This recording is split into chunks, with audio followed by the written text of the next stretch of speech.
This is a special edition of 2020, the deadliest mass murder since 2019. 8 people killed, 7 women, 6 were of Asian descent. All fellow Americans, each one of them we mourn. Fear, brutal assaults, and hate, all in the shadow of a pandemic. The shootings took place as violent hate crimes and discrimination against Asian Americans has risen dramatically over the last year and more. Why is this happening? And what's being done to stop it? What happens right now and over the course of the coming months will send a message for generations to come as to whether we matter. Right now, our reporters are live across the country with their experiences. Here now, David Muir, Eva Pilgrim, and Juju Chang.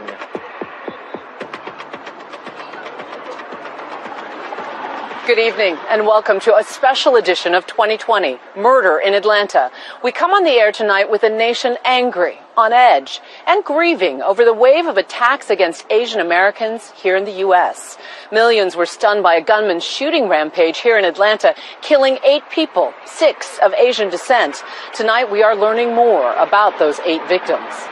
And Juju, we were all watching as President Biden and Vice President Harris came before the cameras in Atlanta late today after meeting with Asian American leaders, community leaders, in the wake of the shootings.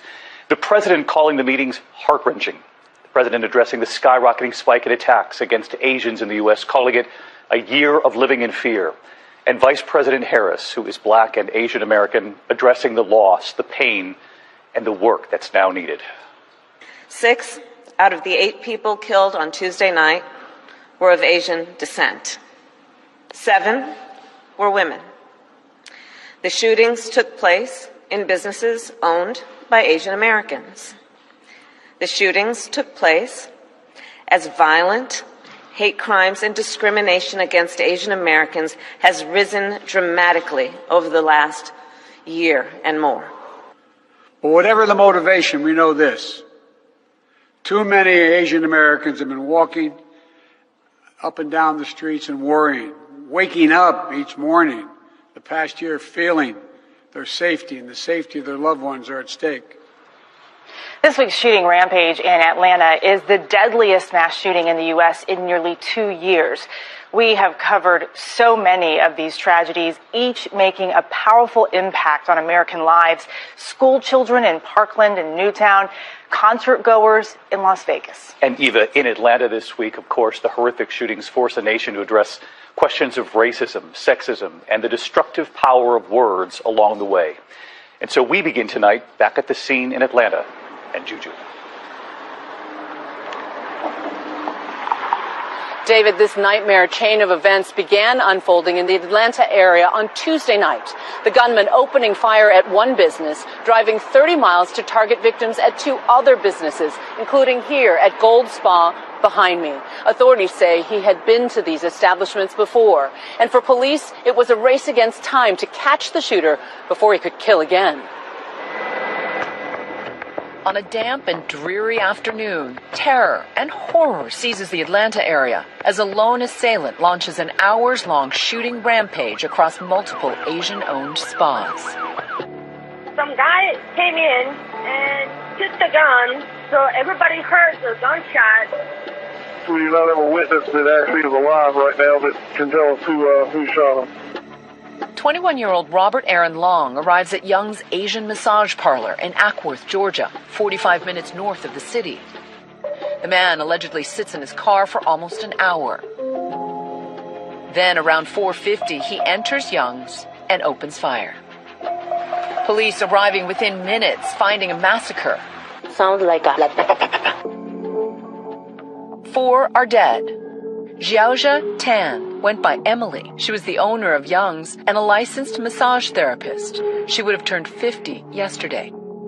Delana Ashley Yan was a 33-year-old mother of 2. She leaves behind a 13-year-old son and a baby born just 8 months ago.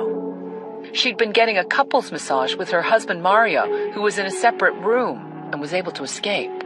Nos pone a pensar la familia que sufre, pues, y lo que deja todavía los niños que sufren por su mamá, su papá o que fallecen. No, eso no está bien. Justicia es lo que pido. Paul Andre Michaels, 54, of Atlanta. Daoya Feng, 44, whose address wasn't immediately known. A fifth person is in stable condition, 30-year-old Elcius Hernandez Ortiz of Ackworth. He was leaving the store next door to the spa and was hit. We never know when we're at the wrong place at the wrong time, and I feel like that's what happened with him. Police gathering evidence from nearby surveillance footage, posting the images online in hopes the public can identify the shooter. Long's father calls 911. I was there speaking with the family. They were very helpful in this apprehension.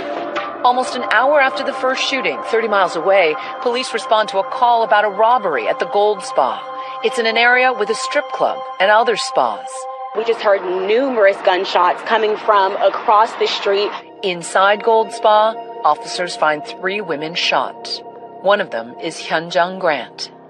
She was quite literally the only thing that kept us running. As officers are tending to the dying victims, they're alerted to another shooting directly across the street at the 24-hour aromatherapy spa.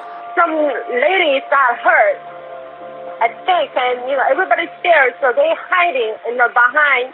But the ladies passed out. Inside, they find a Korean woman dead from a gunshot wound. The victims from the second and third shootings are Soonjung Park, age 74, Soonja Kim, age 69, and Young Ah-yu, age 63.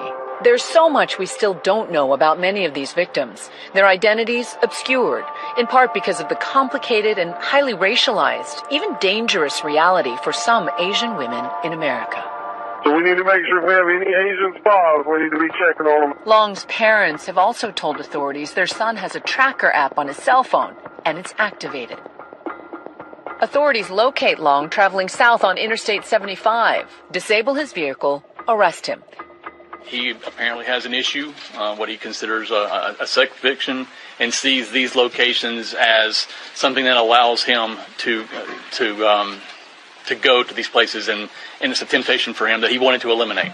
It's the biggest mass shooting in this country since 2019, coming in the midst of an enormous spike in crimes against Asians and Pacific Islanders. This week alone, an 83-year-old Asian man assaulted, parts of his neck fractured, a 59-year-old Asian man beaten, nearly blinded in one eye, and a 76-year-old Asian woman punched in the eye, left bleeding. For over a year, Asian Americans have been fighting an additional virus of hate and bigotry. Our community is bleeding. We are in pain, and for the last year, we've been screaming out for help. The fear in the Asian community, especially in Atlanta, now at crisis levels. How's it going? Irene Pan owns a spa just a few minutes away from where the shooting took place. When the sheriff's office said, oh, it's not race, it's just sex addiction. I really don't think so. My worker is kind of concerned to come to work right now. Some people is crazy. I mean, they come without to say anything or argument, just shoot you. She's now considering buying a gun for protection. And tonight, Randy Park, who lost his mother, telling us he's having a hard time putting his gratitude now into words. The GoFundMe page he set up, hoping to make rent for a month and maybe pay for funeral expenses, has raised nearly $2 million in 24 hours. Donations coming in from around the world, reflecting all the emotion tonight. We've been talking with the grieving families of some of the victims from the attacks, including Jamie Webb, alongside her father, left to reflect on the lives and the potential lost. I'm sorry. Don't be sorry. What does your heart feel like right now? Empty. She never finished high school. And when I told her that I decided to go to college, she was so happy. She just wanted to celebrate because she's very proud of it. You were the embodiment of your mother's dreams. Yes. When you saw this unfold, what went through your mind? My first thought was for Jamie, a life-changing experience for both of us. The last couple of years, she would say, I'm going to be able to retire soon. Her dream was to retire early. And yesterday was her 50th birthday. That must have been a hard day for you. Mm-hmm. When you think of your favorite memories of your mom, what are they? Eating sushi before she goes back to work. What do you think she sacrificed along the way for your benefit? Her whole life. Any dream or aspiration she could have had. She loved clubbing, partying, karaoke, singing. She loved music. What did she tell you she was doing for a living? Makeup parlor. I was told that she worked at a makeup parlor with her friends, and that's what I've always told everybody. But you came to learn differently. Yeah, I found out on my own later, and I confronted her about it. That must have been hard. I just had to make a point to her that I can't ever shame you or, resent anything that you'll do. Immediately, people make assumptions when they see Asian-themed spas. But you feel very strongly that you want to correct the record for Jay. Jay was not naive. She knew of the stereotype. And she used to tell me, she said, I'm not losing my license for anything.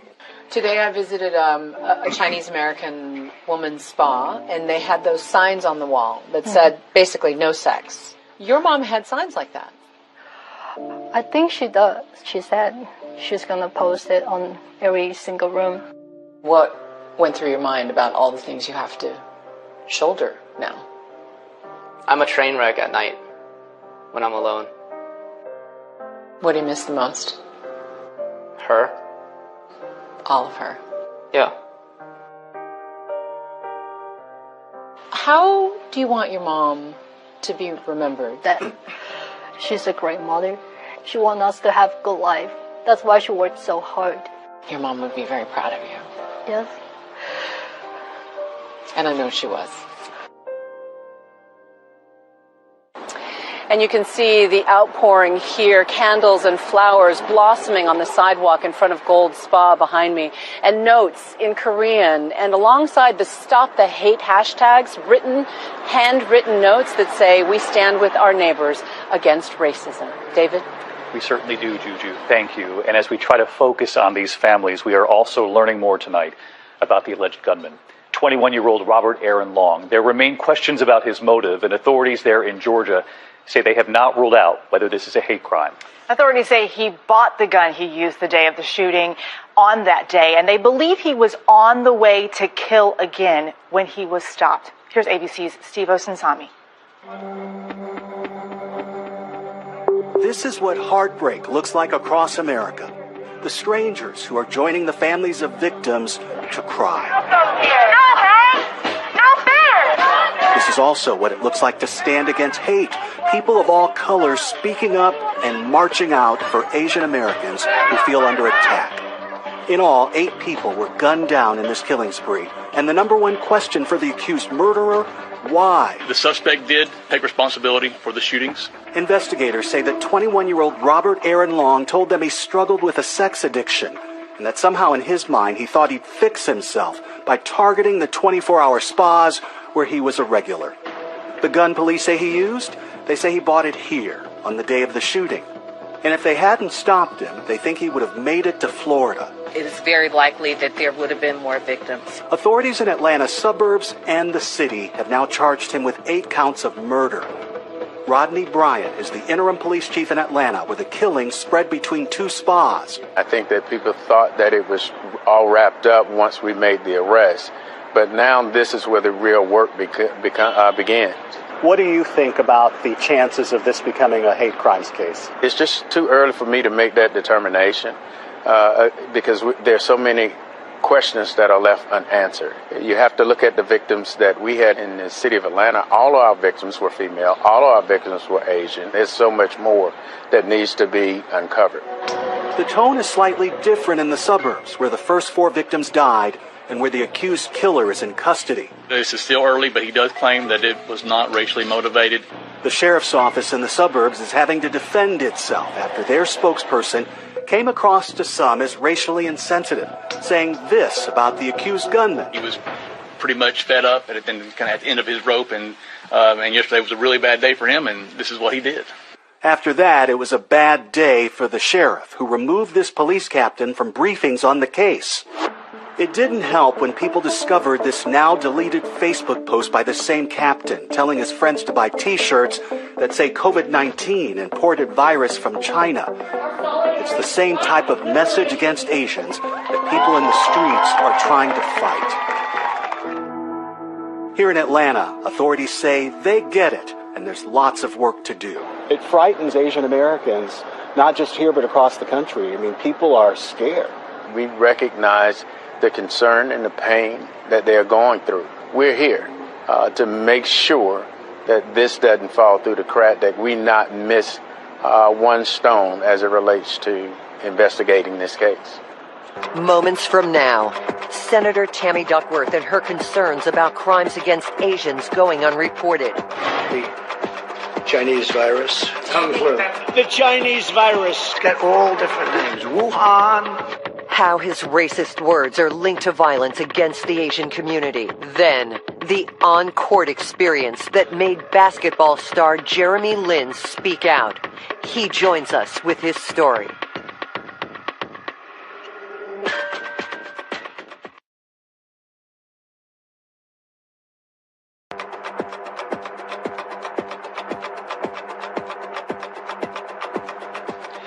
Welcome back to this special edition of 2020. There were powerful and raw moments on Capitol Hill late this week. Testimony about the rise in hate crimes and discrimination against Asian Americans. Illinois Senator Tammy Duckworth adding her voice to so many others, demanding action when it comes to crimes against Asian Americans, most often going underreported in this country. And the destructive power of words used over the past year during this pandemic. I asked Senator Duckworth about all of this just a short time ago. Senator Duckworth, thank you for being here tonight. I know you testified on Capitol Hill late this week, the first hearing on Asian American hate in this country in more than 3 decades. You were very honest about what you've seen, and it's great to have you with us here tonight. I did want to get your reaction, first of all, to President Biden in Atlanta tonight. He said words have consequences, that this should be called coronavirus, full stop. Vice President Harris said in the last year that leaders with the biggest pulpit in the world were spreading hate. Do you agree with that? Do you see a direct connection, words that were used during the pandemic, with this rise in hate against Asian Americans? Yes, I do see a direct link between the, these hateful terms that President Trump has used and many of his supporters have used to call the coronavirus, and really, it's just this further effort to scapegoat and shift the blame away from his own failures onto the Asian American community. But unfortunately, it has grown into an all-out attack on Asian Americans across this country, and that's just simply not acceptable. You have called for formal investigations into crimes against Asian Americans in this country that you say go underreported and have for many years. You heard what the FBI director said, Christopher Wray, in the last 24 hours, that what we saw in Atlanta this week, he said that it does not appear the motive to be racially motivated. Do you agree with him on that point? Is this bigger than that? I think it's too soon to know exactly what the motivation was in Atlanta. I will tell you, though, that the issue is much bigger than the shootings in Atlanta. We have seen that race crimes, hate crimes against Asian Americans have risen by over 150% in the last year alone in our major cities. I wonder if you took note that we heard from both President Biden and Vice President Harris that whatever the motivation, they seem to put that right to the side today in addressing the American people, that this is bigger than that we must acknowledge that Asian Americans over the last year in particular, the president said, wake up in fear of verbal attacks. It talked about the attacks on Asian Americans, both verbally and that some have been physically attacked, have been killed, that this is real, and that regardless of what we've seen just this week in Atlanta, and however this is labeled by the local authorities ultimately, that we must have a bigger picture here about what's going on.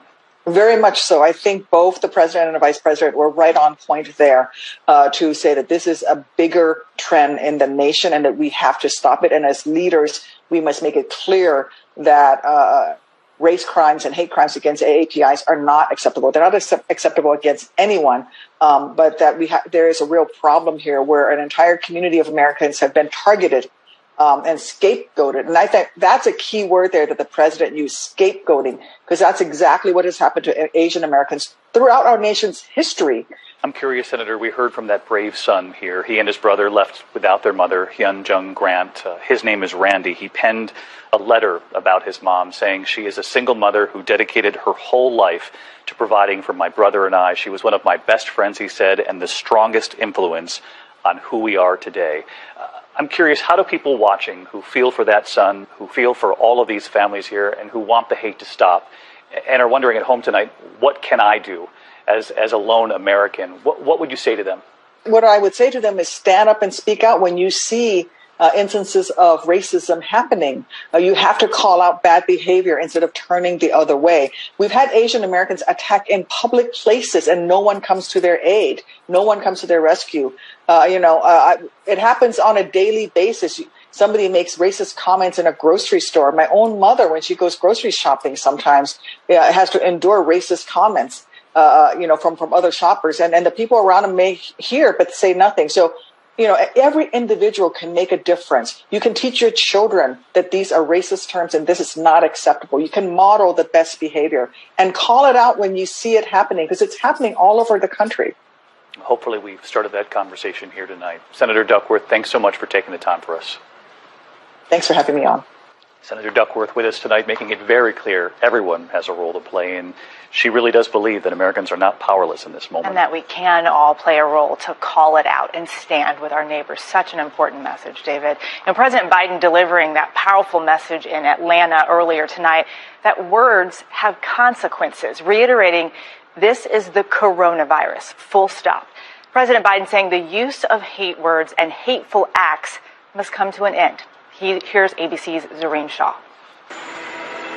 Condemnation of the recent rash of anti-Asian violence from President Biden and Vice President Harris, the country's highest-ranking Asian American official. A harm against any one of us is a harm against all of us.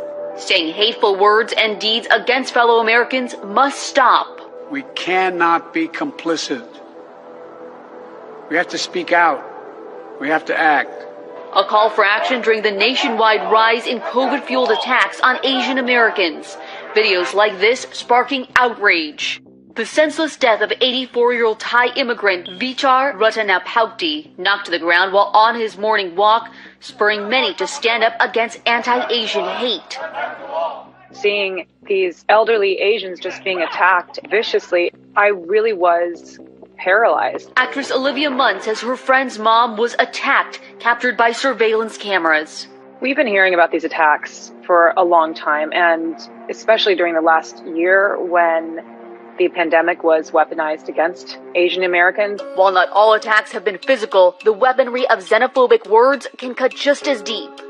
Asian piece of Oh my God. Then we have Torrance Karen. Go back to whatever Asian country you belong in. It is something in the psyche of this country where somehow it's okay to physically or verbally abuse Asian Americans. We're being scapegoated. Clinical psychologist Dr. Doris Chang has studied anti-Asian discrimination. We've seen an increase in physical attacks. What's the impact of the emotional attacks, the words? Words are extremely powerful. Our former president used a lot of words to describe the coronavirus. The China flu. The China virus. The plague from China. We have to be accurate. Kung flu. Yeah. Unapologetically, he helped to stoke the fires of anti-Asian violence. The reality is it reinforces a particular association between the virus, something deadly, with a group of people. And language of hate, it seems, begets the violence. Anti-Asian violence is up about 150% in major U.S. cities. And according to an NYU survey, 34% of Asian Americans say they've been victims of verbal abuse since the start of the pandemic. 24% cite workplace discrimination, and 16% say they were spit at. 4 out of every 10 Asian Americans has had one of these experiences directly in the past year. It shows how underreported these acts of violence and discrimination are. But a growing movement of young people refusing to stay silent. We're sick and tired of being invisible and ignored in our country. The pain of the Asian community has been muted for decades. destructive power of words. And we'll be right back in a moment with former presidential candidate Andrew Yang and his wife Evelyn Yang and her own bravery with what she has faced. The special edition of 2020 continues here in a moment.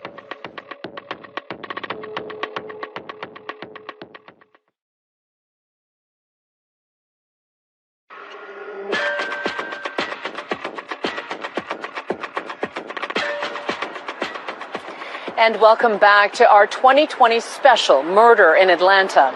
Former presidential candidate and current New York mayoral candidate Andrew Yang is also addressing the mass shooting in Atlanta and the rise in Asian American attacks across the country. His wife Evelyn today tweeting about the intersection of race, misogyny, and rape culture and the backlash she faced when revealing her own sexual assault. Evelyn and Andrew Yang joining us now. And Evelyn, thank you both for being here, but I want to start with you, if I may. You recently tweeted that the fetishizing of Asian women is real, and you've spoken out as a survivor yourself. Why is this such an important topic for you? Well, thank you, Juju. Thanks for having us today. The shooter targeted Asian American women.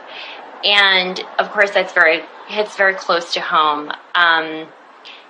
When I came forward about being sexually assaulted by my doctor last year, I was not expecting the racial element that I experienced, but I wasn't surprised.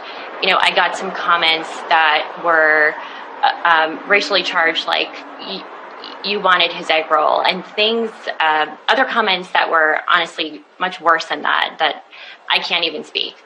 And I think that the problem here is this stereotyping of Asian women that is harmful because it implies fault on the part of the victim.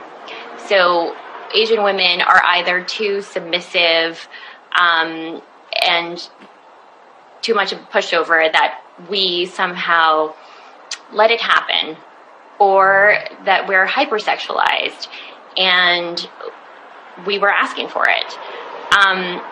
These are two just very toxic, obviously, elements to these stereotypes, but they're also barriers to Asian women coming forward about sexual assault when, culturally, it's also less likely that Asian American women come forward to begin with.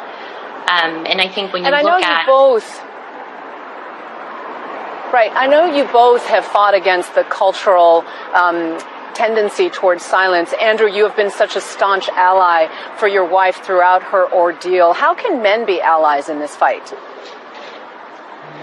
Well, men have to speak up when we see something in terms of misogyny or mistreatment of women, and certainly if there's a woman in our life that is being subject to some form of abuse or harassment. And I have to say that men are around other men, and we can do more. We have to be able to look out for the women in our lives and really the people in our community more than is happening in many environments right now. And yet, Evelyn, you also have spoken out about experiencing COVID racism firsthand. What did you mean by that? So, I think like many Asians in the last year, we've experienced belittling just on the street. My first brush with COVID-related racism was a comment by a woman who said something to me along the lines of, "Stay away from me, I don't want your diseases." And I think what was most disturbing about that encounter was that it was in broad daylight. She said it in front of her friend, like it was completely acceptable when it's not. Right. And I think that this speaks to the normalization of what's happening within our community, which is the dehumanization of Asian Americans. Right. And even Andrew, in the 10 seconds we have left, what can the Asian American community do to rally around this issue and stop the hate? The first thing we have to do is let people know that this is happening, this is real, it's getting stronger, it's getting more dangerous. And even now, Juju, a lot of these incidents are not reported. We have to change that. Thank you for being part of the change, Andrew and Evelyn Yang. Thanks for being with us. David? Juju, thank you, and to the Yangs. And when we come back tonight, Asian Americans from every corner of this country, in their own words, on the hurt caused by stereotypes and why we can no longer look the other way. And former NBA star Jeremy Lin speaking out and sometimes worrying he's saying too much. But the moment is here, and he's not about to stop now. We'll be right back.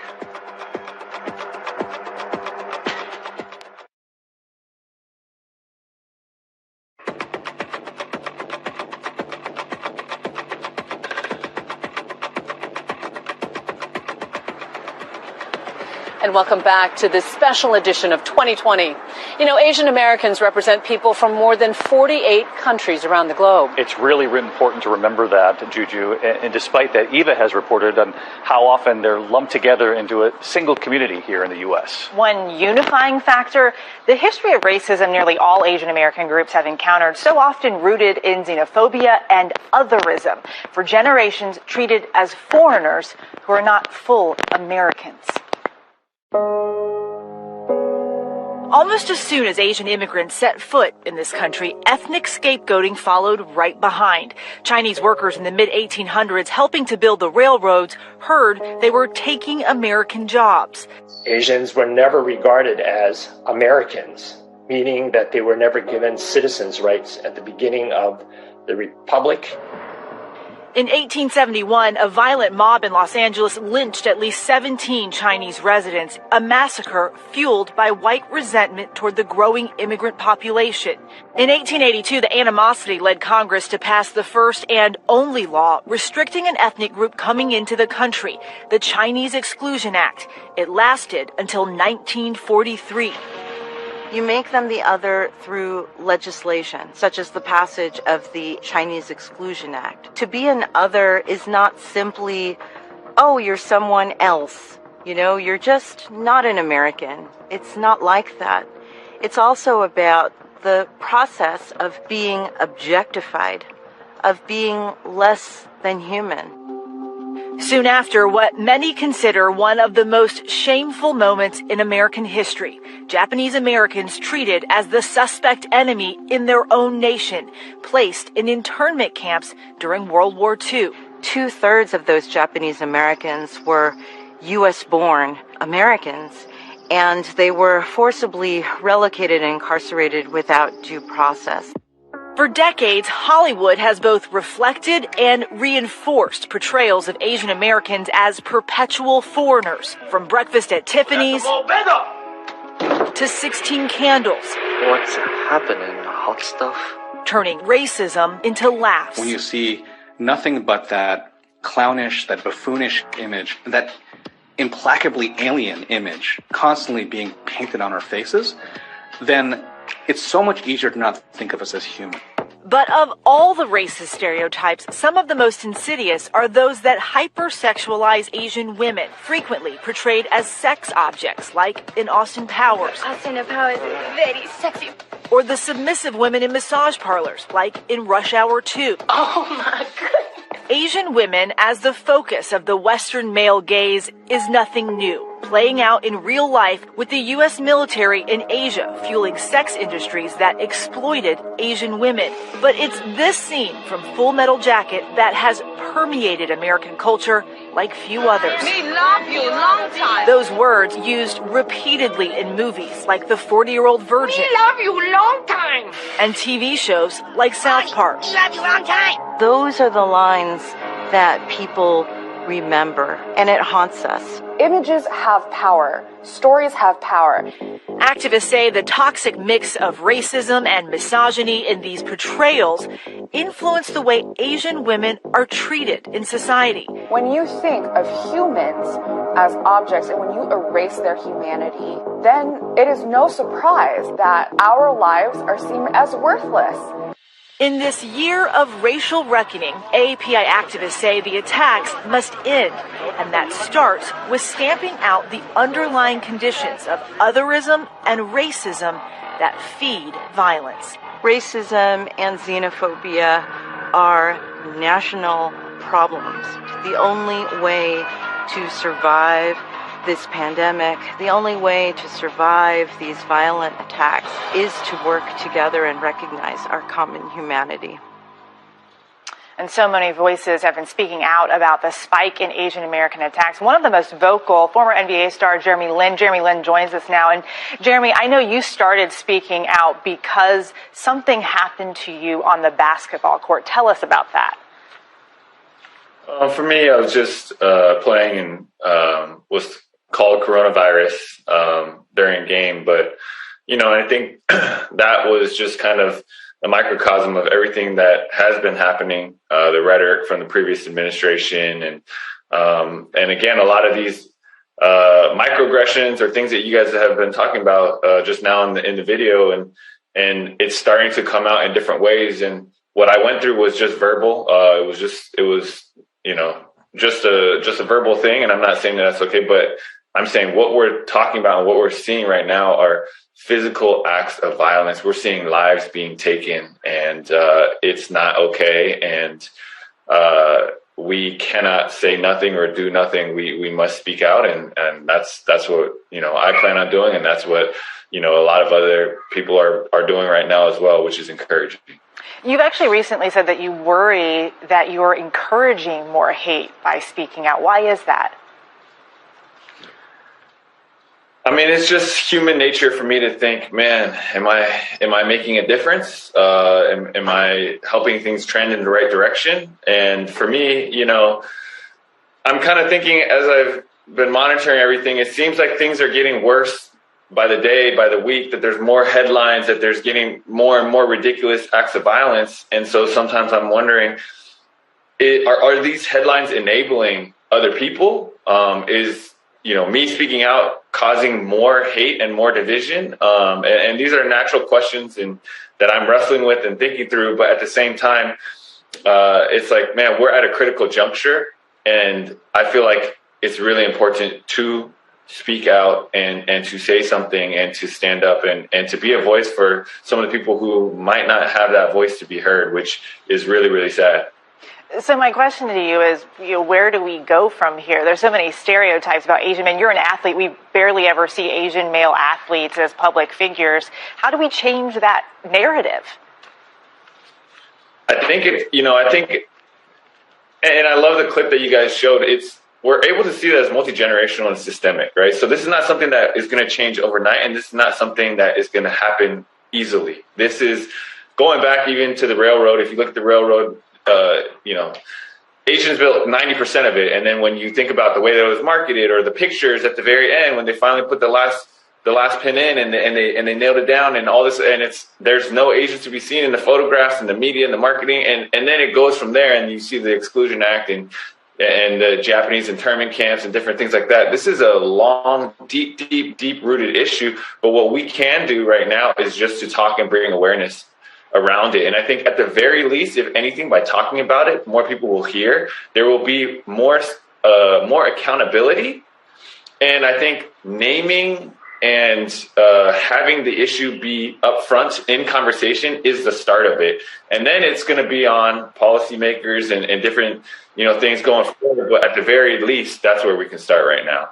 And Jeremy Lin, people just want to be seen. That is definitely the message. We appreciate you being here with us tonight. And David, he portrays such an important image for people to see that is so against the stereotypes that everyone has of Asian men. No, and I love that conversation. I mean, so brave and candid about the power of his own words, wondering if they'll have impact. And I hope that we can just tell them that they are, and they're more needed now than ever. That was really great, Eva. When we come back here tonight, the stories from all over this country, the attacks happening in big cities and in small towns, and our local ABC reporters are standing by with what they've witnessed in their own communities. This is powerful and eye-opening, and we'll be right back.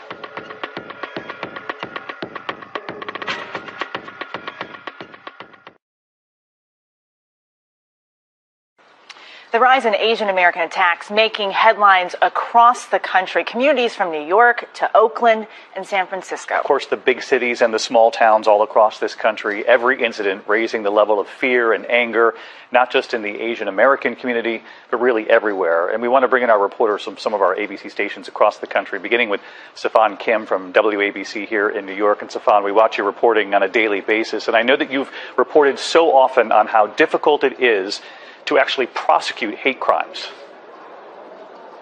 That's right, David. Hate crimes are the only crimes that require a proof of motive. So what investigators oftentimes need is some kind of racial slur being hurled. But as we've seen from so many of these attacks that we've covered, oftentimes no words are exchanged. So part of what we've been doing through our reporting is asking the question, why not in these gray areas where investigators struggle with how to categorize these crimes, at least absent of any obvious motive, no words exchanged, unprovoked, at least investigate the possibility of a hate crime. Now, credit to the NYPD, it has come around to understand this point of view from the community, and so as a result of our reporting, it has gone from no words exchanged, not racially motivated, to no words exchanged, unprovoked, investigating the possibility of a hate crime. But of course, charging the suspect is just one step.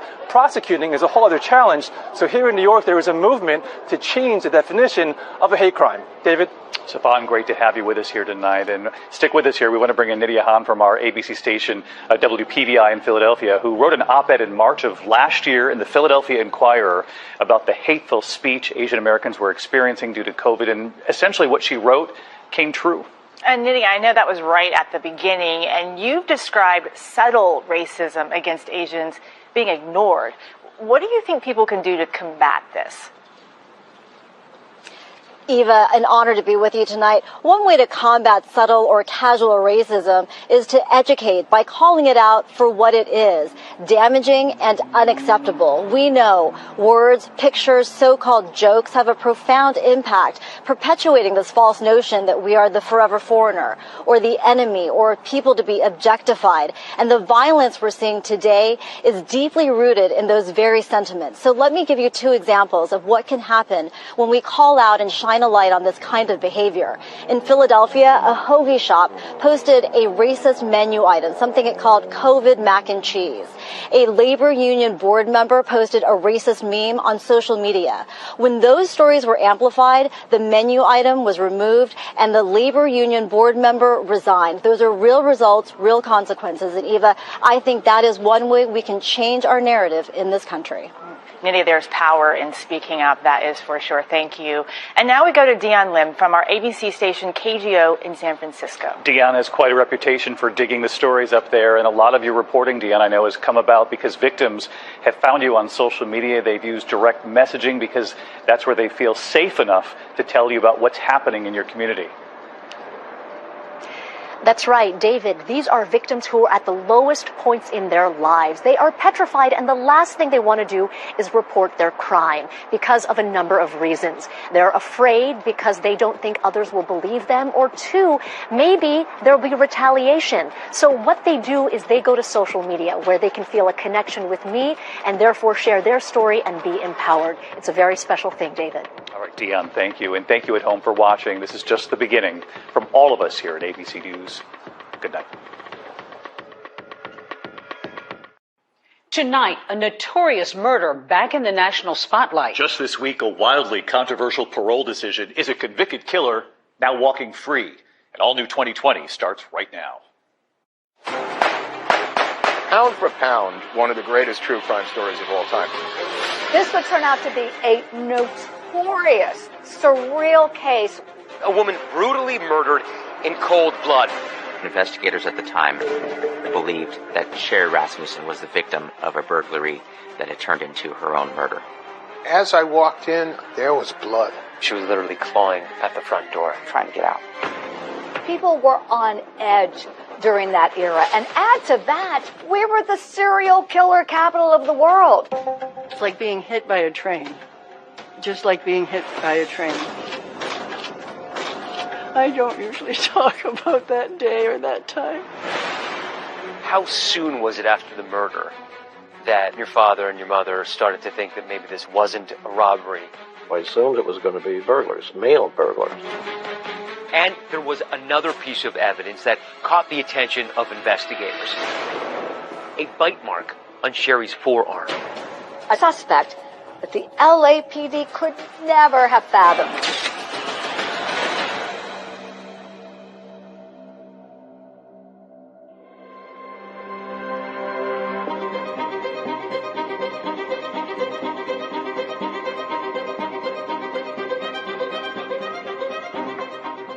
If you walk down Hollywood Boulevard, you can't help but notice the stars on the sidewalk, the glitter in the pavement, and you think to yourself, wow, this is Tinseltown. But it doesn't take long until you realize that there are deep cracks in that pavement, exposing a criminal element you could never have anticipated. And the case of Sherry Rasmussen was a rude awakening for anyone living in La La Land. President Reagan in Los Angeles. Today, the torch entered the City of Angels for AIDS Walkathon in Hollywood. It was 1986. A beautiful young nurse, only 3 months into her marriage, is brutally murdered in her own townhome. As a television journalist, I've been reporting on true crime stories for decades on numerous outlets. And you think you're never going to be shocked anymore ever again? Well, this proved all that very wrong. It was a huge story. It had all the elements, sex and betrayal and lies. It just gripped the nation. It's definitely, pound for pound, one of the greatest true crime stories of all time. Everything we always heard or was told about Aunt Sherry was about what a great person she was. Tell me about your sister. She was the middle sister, and she was a clown. If everything got too serious, she would make everybody laugh.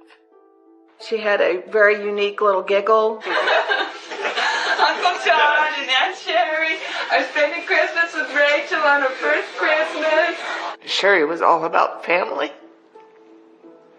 Sherry was our glue. She kept us all together.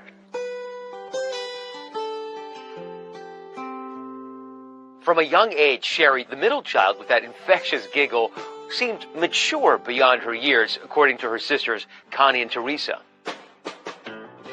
She leapfrogged from the 8th grade into high school, and Sherry graduated early at the age of just 16 and enrolled in nursing school. She had certainly an interest in caring for other people.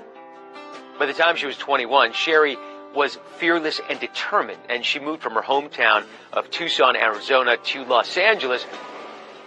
When she passed away, she was the director of critical care at the Glendale Adventist Hospital. When I think of Sherry, I think of her kindness and her generosity. Sherry's father, Nels, who was a dentist, had encouraged her to enroll in medical school to become a doctor, but she had other plans in mind. Sherry always wanted to have a family and a husband and children. In the spring of 1984, Sherry met a young engineer named John Rutten. John Rutten was a tall, handsome, bright, athletic young man from San Diego, California. Sherry was so tall, she often had difficulty finding guys who weren't intimidated by someone with her stature. And I know that John was just taken with her. Sherry and John were very happy together. Sherry was always smiling and laughing and happy. They settled into Sherry's condo in Van Nuys, and in November 1985, the couple got married. It was a joyous celebration. You could tell that they were in love. She was just beginning her life. She'd met the man of her dreams, and she had a great job, and she was doing very well, and it was all coming together. 3 months later, and now it was all gone. February 24, 1986. John had just returned home from work, and as he's walking up the steps into the townhome, the door is ajar. He walks into the townhome and sees his gorgeous bride dead in a pool of blood on the living room floor. He calls 911. I was patrolling and I got a call to Balboa Boulevard. Veteran LAPD patrol officer Rodney Forrest was one of the first cops to arrive at the scene. The call was a death investigation. I thought that was particularly interesting. Why a murder in a kind of upscale part of town? When Forrest and his partner got there, they were met with a grim warning from paramedics. Somebody said, "You're not going to be prepared for what's in there." And I'm thinking, well, I've seen it all, so let's go see.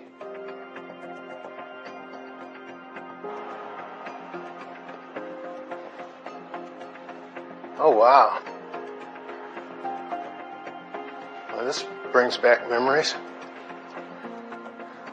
It's kind of an eerie feeling to be here after 30 plus, almost 40 years.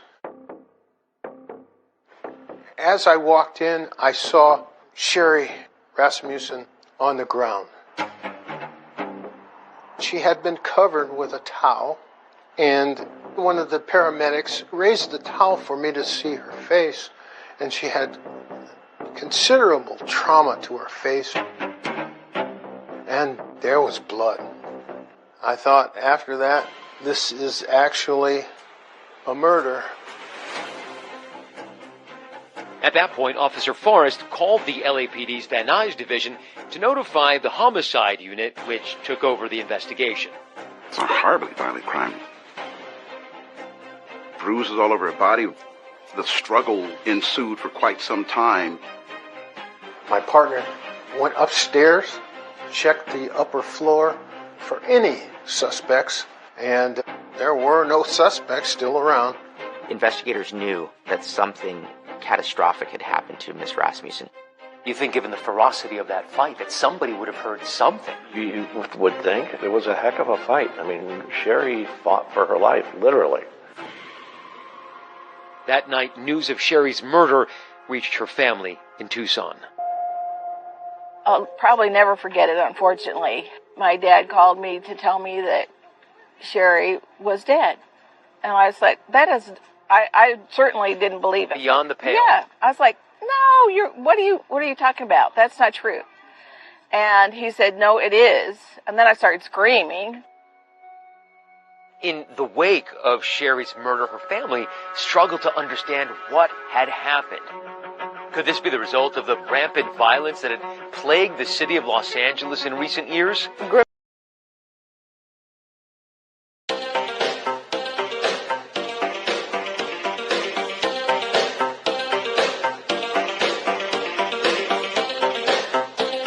For myself, as a reporter in Los Angeles, the 80s was the wild, wild west. Turn on the TV and what are you hearing about? Violent crime. Crime running unchecked. The police seemingly unable to stop it. That frustration reached the breaking point in one neighborhood in Los Angeles. Anyone that worked in the city of Los Angeles, they knew that they're going to have their hands filled. There are more than 100 street gangs in Los Angeles. It was out of control. People were on edge during that era. And add to that, we were the serial killer capital of the world. The Night Stalker killer. Strangled, tortured bodies were found sprawled on hillsides. By 1986, the homicide rate in Los Angeles had reached alarming levels. So when Sherry Rasmussen was murdered inside this apartment, it sent neighbors into a panic. It was a dark period in our history. People were terrified to leave their homes. Residents bought guns, learned martial arts. People had bought up every single burglar alarm in the city, and went to the LA County dog pound and literally adopted every single dog for watchdogs. The home invasion murder, the one similar to Sherry's, is going to cause a lot of fear in the community.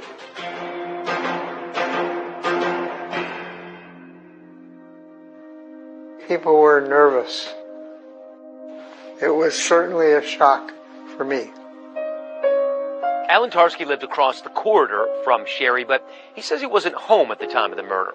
I had come back to work probably 5:45 in the evening, And it was shortly after that that the madness started. I do remember there was electronic stereo equipment right here that I saw when I came in. And that suggested to me that it was possibly a burglary, and a burglary interrupted. I put this together with the stereo equipment stacked over here, and it seemed to me that she could have struggled with the burglar, and she obviously lost that fight. Sherry's newer model BMW was taken. Her purse was taken. The Rasmussen crime scene had all the makings of something police call a hot prowl, a home invasion. Investigators at the time very much believed that Sherry Rasmussen was the victim of a burglary that had turned into her own murder. Based on what investigators could see at the time, it appeared as though Sherry Rasmussen was working at her dining room table on the second level of her condominium when the intruder came in through the front door. She had ligature marks on her wrists indicating at some point someone had tied her up. All over the place in these pictures, you see some of the implements that were used to hit Sherry. Right. The vase that was smashed over her head. The shards had blood on them. The assailant or assailants were grabbing at anything they could find to make sure this woman didn't breathe another breath. Her fingernails were left broken at the front door. Because she was literally clawing at the front door. Trying to get out. But before Sherry could escape, she was shot, police say, at point-blank range. The bullets indicated that a .38 revolver had been used. It was basically an execution. Not a single neighbor heard a gunshot, and ballistics tests showed that it appeared the assailant had used that quilt over the barrel of the gun as a silencer. And there was another piece of evidence that caught the attention of investigators. A bite mark on Sherry's forearm. They took the sample in an abundance of caution because if there was blood there on that bite mark, it could be possible for blood typing analysis to be done. I learned later about the bite mark that led into my curiosity of why there was a bite mark on her arm. I had no clue. It kind of reinforced what I was thinking when I initially got there. There was something more than I originally saw. Former patrol officer Forrest, who wasn't part of the investigation, says to him the crime scene didn't jibe with the burglary theory. I thought to myself, this is a burglary? Burglars don't usually pick a place 5 condos from the street. They want to get away. They pick something next to the street. They don't want to be seen. It's just strange that they would pick this place. Officer Forrest says he was also taken by the demeanor of Sherry's husband. I noticed John Rutten. He was sitting at the table and he seemed to be sobbing. My reaction was his sobbing, his crying should have been more extreme with his wife laying there on the floor dead. I guess people grieve in different ways.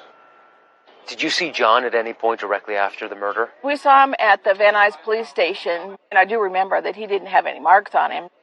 That's the first thing you look at for any kind of domestic violence. So, even though he was your brother-in-law, even though you liked him, yes. The first thing you did when you saw him is sort of give him a visual inspection, a look over.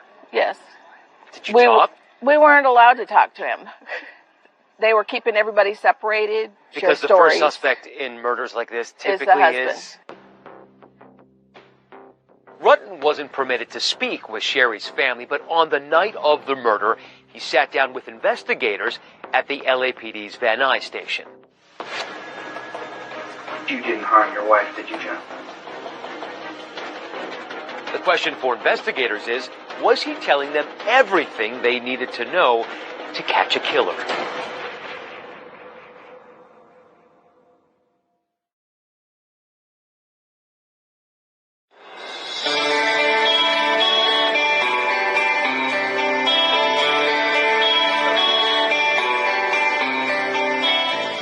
and Sherry were living here in Southern California together. Yes.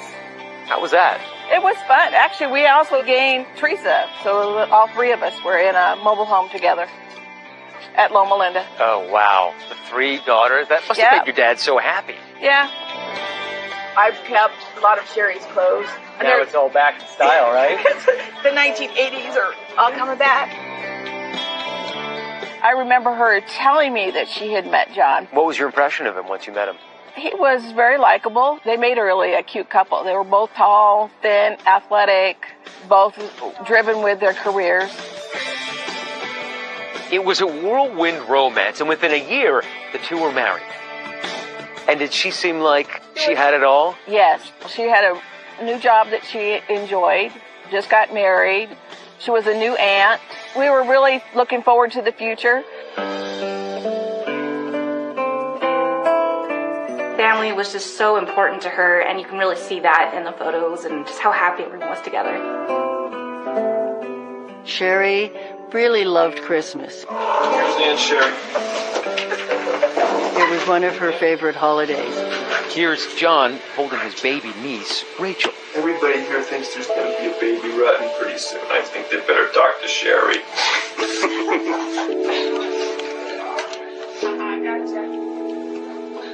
This would be Sherry's last Christmas. Sherry's now showing why she's a leader of nurses.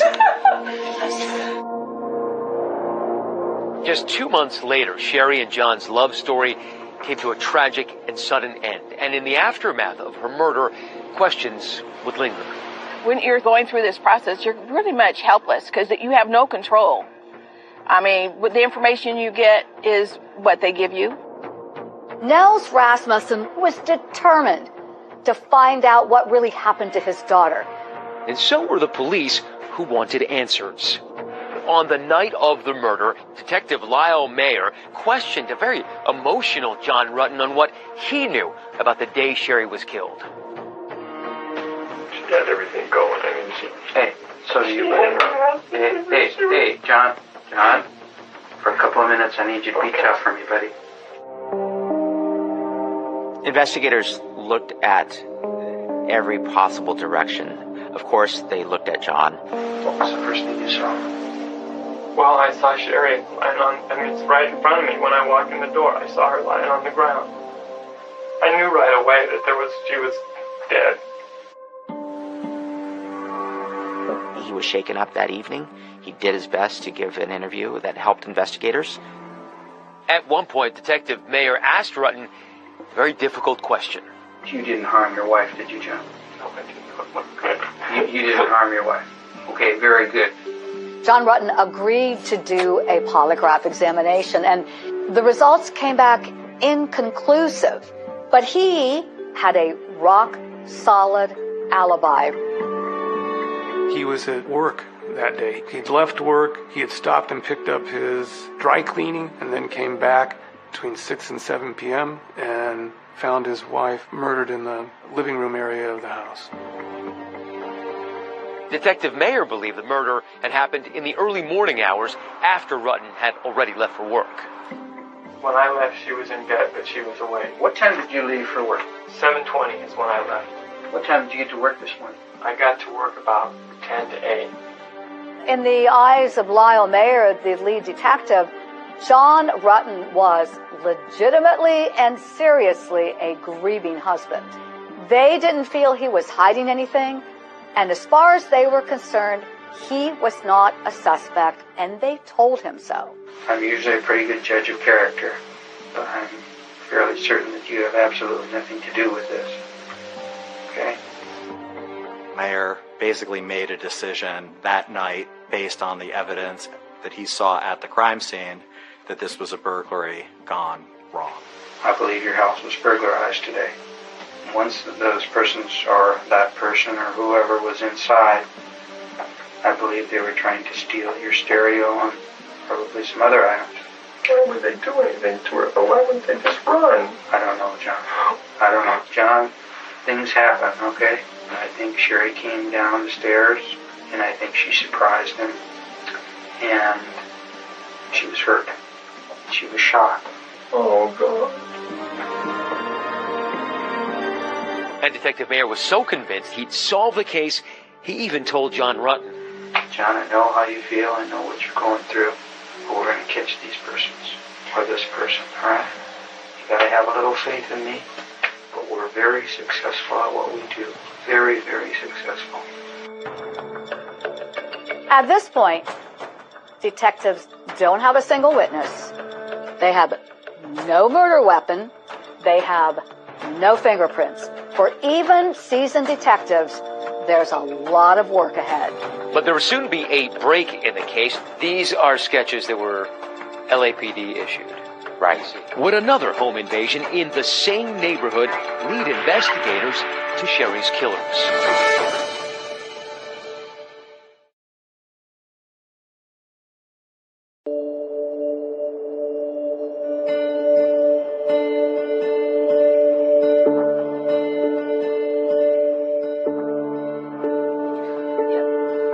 They look like they're from Charlie's Angels. I know. So they're almost on different parts of the country, but you had almost the same haircut. I know. I was still in the stage of shock that this could happen to my sister. It's like being hit by a train. Just like being hit by a train. I'm sorry. I don't usually talk about that day or that time. Less than a week after Sherry Rasmussen's murder, her loved ones said their painful goodbyes. A heartbroken John Rutten addressed family and friends. When I saw John at the memorial, he was just ashen. He couldn't stop walking in circles and was just shaking. And I want you to know that Sherry was the best professional in the world. She was the best wife that anybody could ever have. And she was the best sister and daughter. She wanted to make everybody happy. You have to understand that was the love of his life. And trying to deal with that grief is devastating.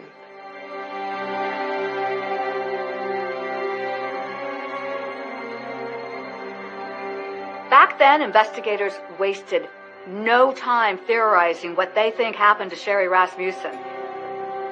They looked at the crime scene. It looked like a burglary, smelled like a burglary. Not long after Sherry's murder, investigators jump on a new lead. There's been another burglary here in this same Van Nuys neighborhood with a similar MO. That burglary was interrupted by a woman coming home, seeing two men in her house, one of whom had a gun, and they fled, and witness sketches were produced of those suspects.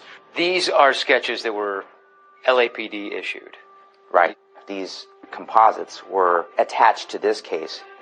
They started to utilize that sketch in this case to see if the persons that were responsible for Sherry's death were the same people that were depicted in that sketch. Were they ever arrested? Were they ever found? No, it might as well have been me and you. Despite these suspects, there was literally nothing that could tie anyone directly to the murder of Sherry Rasmussen.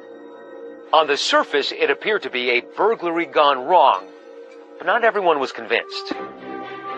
How soon was it after the murder that your father and your mother started to think that maybe this wasn't a robbery like police were saying? The very day we went to the Van Nuys Police Department. That first day. It didn't make sense that they wouldn't take anything other than the car and yet fight with her to the extent of her death. Sherry's father, Nels, believed that there was another reason behind the murder because he says Sherry told him about a series of disturbing events in the weeks and months leading up to her death. My father told the police about an incident of a nurse that didn't get promoted, and then she was upset with Sherry, and then so she sort of got into an argument with Sherry. She felt that she had damage to her car, so when Sherry was murdered, that certainly came up to the forefront of my dad's mind that maybe that conflict accelerated. According to family members, there was another woman who raised alarm bells for her, an ex-girlfriend of John Rutten. She had come to Sherry's office after they were engaged, and I think she was sort of provocatively dressed and said to Sherry, when this marriage fails, I'll be waiting to pick up the pieces.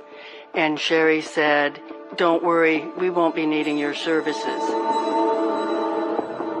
Just about a month before the murder, there was an even more disturbing encounter that Sherry, again, told her parents about. She was home getting ready for work and heard something downstairs and went downstairs and found John's ex-girlfriend standing in the living room, and Sherry told her to get out and not come back. In the days leading up to the murder, Nell said Sherry confided in him that she was being followed by someone who she described as having piercing eyes. Sherry never disclosed a name for the ex-girlfriend. It would have been nice had we had that, because we would have shared that with the detectives. Nels claims that he told the original detectives about the alleged incidents involving an ex-girlfriend of Rutten. One of the original detectives in this case told me personally they had never heard any of those alleged incidents, and none of them were entered into the official case record known as the murder book. The single most important document in an LAPD homicide investigation is the murder book, and it's basically the place where any investigative work that is conducted, any step that is performed, everything needs to be committed to writing. And the reason that it's so important is that homicide is obviously a case with no statute of limitations. Nels Rasmussen told me that he had been telling them for years about an ex-girlfriend of John's. When exactly that conversation occurred, he could not tell me, but I believe that it occurred. But on the night of the murder, John Rutten told Detective Mayer that he didn't know anyone who might want to harm Sherry. She's not having any problems with an ex-boyfriend or you with an ex-girlfriend. No. Has anybody been hitting on her, or following her home, or anything like that at all? I would say nothing out of the ordinary. I don't think there was anything out of the ordinary. But Rutten says in the days and weeks following the murder, he did tell investigators about an ex-girlfriend, the same one Nell says he mentioned to police. Rutten says he never brought it up in his recorded interview with Detective Mayer because he never considered her a girlfriend. And it never crossed his mind that she could have been involved with Sherry's murder. 2020 reached out to Detective Mayer for a response to the allegations raised by Sherry's family and her husband, but he did not respond. 2020 also reached out to the LAPD regarding those same allegations, and they declined to comment. I had come to the conclusion in my mind that it was never going to be solved, and it was something that I would have to deal with, the unknowing of what happened. With zero suspects, Sherry's homicide investigation was heading toward cold case purgatory. But years later, with brand new technology and a fresh set of eyes, investigators take another look at the bite mark that was on Sherry's forearm. And could that be the key that unlocks the mystery of the murder of Sherry Rasmussen?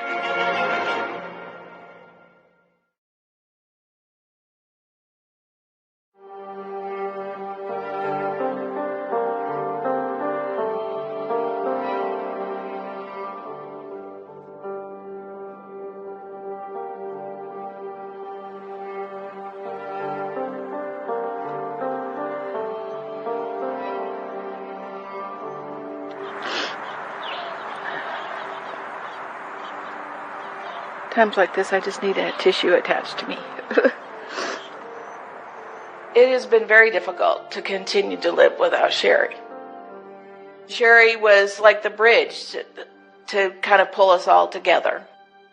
For Connie Rasmussen, the pain of losing her sister Sherry is felt most when she visits her grave near the family home in Tucson, Arizona. It's like a heavy weighted blanket sitting on you because you can't move because it's still unresolved. When Sherry was murdered, my grandfather, he was struggling with the fact that they were unable to find the murderer. it ate at my dad. You know, as a father, you think, you know, your job is to protect your children. And he felt he had failed that.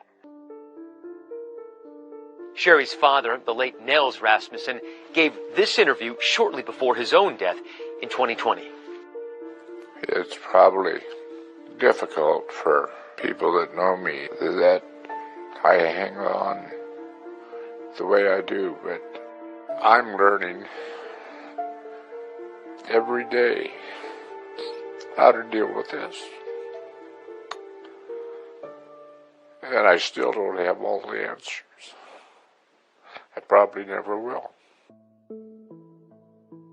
In 1991, Lyle Mayer, who's the lead detective on the case, retires from the LAPD. And the case is then handed off to other detectives within the Van Nuys homicide unit. There were no active leads or items that were coming in at the time that were giving investigators new avenues to pursue.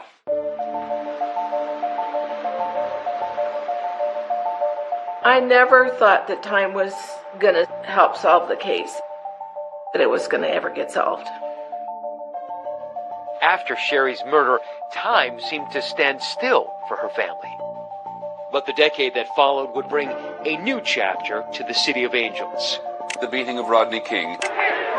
O.J. Simpson, who's a fugitive. Freeway that collapsed. Not guilty of the crime of murder. Lyle and Eric Menendez found guilty. Smalls was shot several times. The impact of El Nino. The Staples Center is just amazing. All beautiful and brand new. Mr. Gore, the Democratic nominee, is in Los Angeles. The Lakers gave L.A. one more thrill. 2001 was also a pivotal year for the Los Angeles Police Department, marking the launch of the LAPD's cold case unit. That year, detectives were handed over 9,000 unsolved murders spanning more than 2 decades. Sherry Rasmussen's case was one of them. I was a detective with the Los Angeles Police Department on the cold case squad. Her case was one of the last cases I looked at. In 2001, Detective Cliff Shepard would oversee the Rasmussen cold case investigation. Why does a case like this go cold for so long? Manpower, our priorities within the police department. In fact, Shepard says Sherry's case had barely been touched for 10 years. Up to that point, nobody else had looked at it other than Mayor and myself, really. To get started, Shepard said, he made copies of select files from the Rasmussen murder book, creating his own Cliff's Notes. Why not just take the murder book so you have all the evidence with you? Yeah, well, yes and no. Our problem was space. We were in a little office. It wasn't practical to take the entire murder book. Breathing life into an old case is no easy feat, especially when you don't have all the evidence. Like a key piece of evidence relating to that bite mark found on Sherry's arm. When I was going back over the reports, they indicate that a bite swab had been collected. And when I looked at the evidence, no evidence for a bite swab. So I checked with our property. They verified they did not have the swab booked with our evidence room. There's no record of it. Generally speaking, how often does evidence go missing from a case file? Extremely rarely, because there are professionals in the evidence rooms. There are professionals at the labs. They document everything. To track down the swab, Shepard enlisted the help of Jennifer Francis, a criminalist at LAPD's Scientific Investigation Division. And she had to make several calls, and several searches had to be made before eventually the bite mark swab was located. Investigators are able to track down that missing bite mark evidence recovered from the murder scene. And the cold case team finds it here, in a freezer at the LA County Medical Examiner's office. The reason why it was way back in the freezer is because all those years ago it had been tested for blood type. And there it stayed all that time. By 2001, DNA technology had come into its own, so Francis sent out the swab for analysis. But Shepard says given the LAPD's case backlog, it would take 2 full years for the results to come back. And those results would eventually turn the entire case on its head. She informed me that I obtained a DNA profile. The DNA profile was entered into the law enforcement database, but there was no match at the time. So it was a big jump in the case, but it wasn't quite enough. It gave us a profile, but it didn't give us a name. With little else to go on, this case is riding on that piece of DNA. Once you got the DNA, did that prod you into doing any of the other investigative things like interviews? At that time, no, I couldn't. I had a lot of cases going on, so it was as I had time. I just didn't have enough time. My biggest regret is not interviewing Rutten, the husband, not meeting with him and having a face-to-face. I knew he restarted his life and it was down in the San Diego area. But for me to just leave LA and go down to San Diego to interview him, I had other things going on. I couldn't do that at that time. By 2005, Detective Shepard had moved on from the Rasmussen cold case investigation. 4 more years would pass before there would be another significant development in the case. I'm not sure how much work was done between 2000.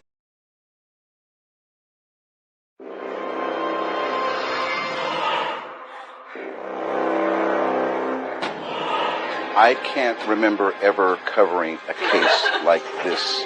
Sex, lies, law enforcement, innocent victim. Because what you could tell from the crime scene, there was an assailant, but that Sherry fought back. Oh, she did. Incredible Yes. vigor and strength. Absolutely, she did. If I grab your arm, yeah, and you want to release my hand, what's very close exacts. So Sherry Rasmussen knows this is a life and death situation. Sherry tries to escape. The co-counsel summarized the case as a bite, a bullet, a gun barrel, and a broken heart. Where she talked about her belief that there was a personal motive for this crime. For a cold case that was running on empty, I mean, this should have jump-started it. Why didn't it? It didn't give us a name. They eliminated the first 4 suspects, but they began to zero in on suspect number 5. And suspect number 5 just happens to be a cop. Can you imagine that moment? After all these years, the answer is behind a badge. It's crazy that you've been working just down the hall from the murderer you've been looking for years. Yes.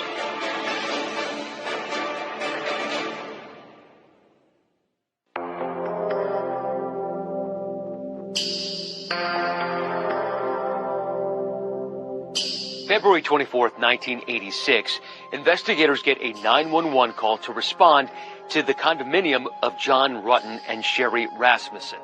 When they arrive, John is distraught. He has just found his newlywed wife laying on the living room floor. Sherry Rasmussen was attacked in her home, bludgeoned, and then executed, shot 3 times while she was down on the ground. The investigators also found a bite wound on her forearm. This will be important in the case because the bite marks will leave DNA. But in 1986, DNA testing was just in its infancy. Detectives don't have a single witness.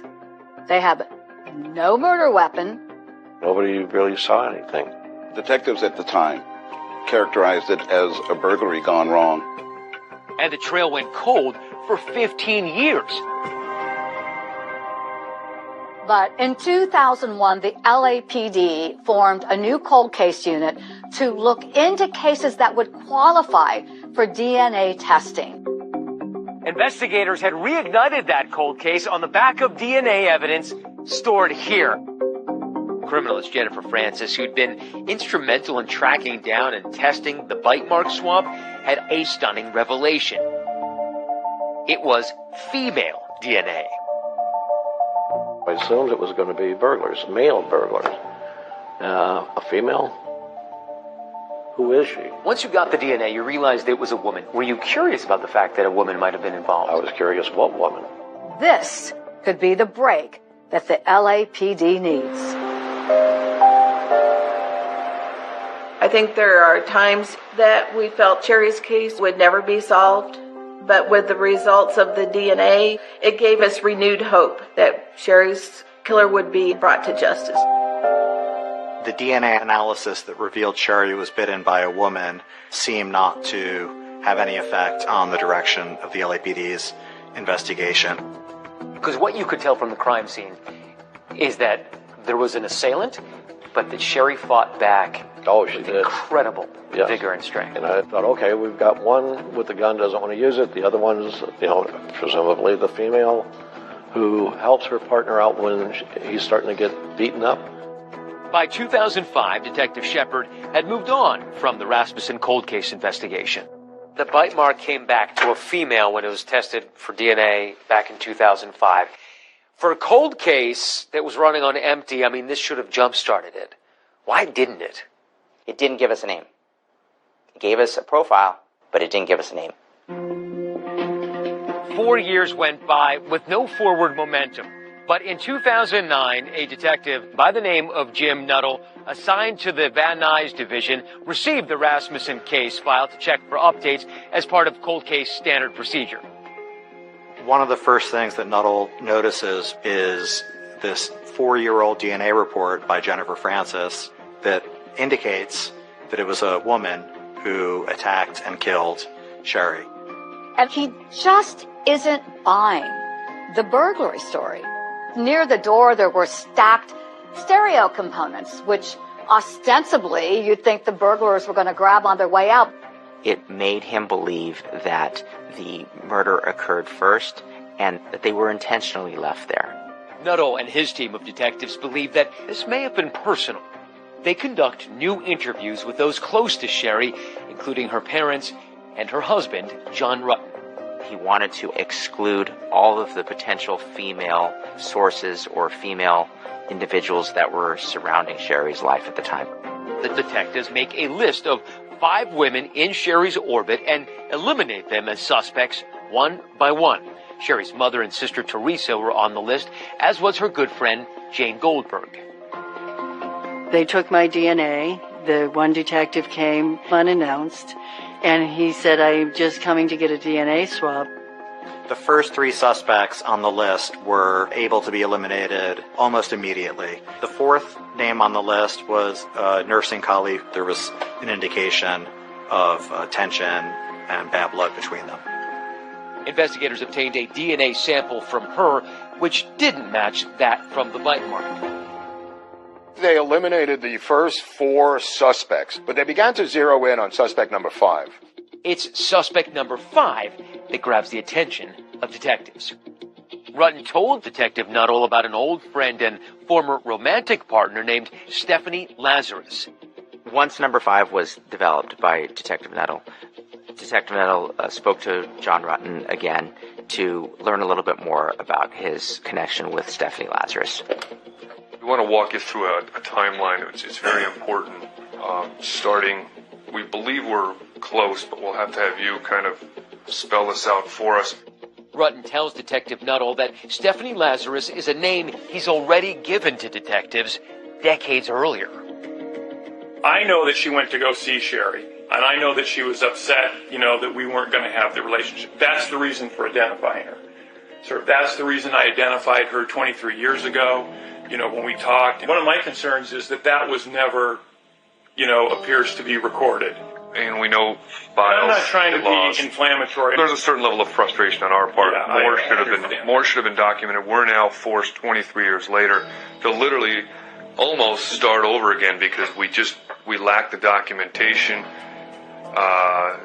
that would have been crucial in this case. There's no official record of Rutten mentioning Lazarus at the onset of the investigation, but there's a single reference made in the case file nearly 2 years after the murder. And it's a notation along the lines of John Rutten called Stephanie Lazarus P/O, ex-girlfriend. And when John Rutten spoke with the cold case detectives, he confirmed the meaning behind that P/O. I gave him the name and I said she's a police officer. Not only was Lazarus a police officer, but she's still on active duty as a detective. Think about this. You're the cold case unit investigating one of your own, and her office is just down the hall on the 3rd floor of police headquarters. Police like to talk. That's why they're cops. They ask questions. These cops needed to keep this quiet.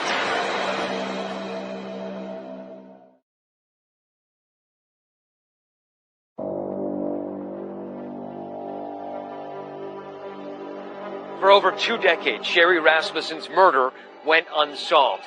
Until 2009, when cold case investigators began zeroing in on Stephanie Lazarus, a 25-year veteran of the LAPD. She'd been hiding in plain sight all along.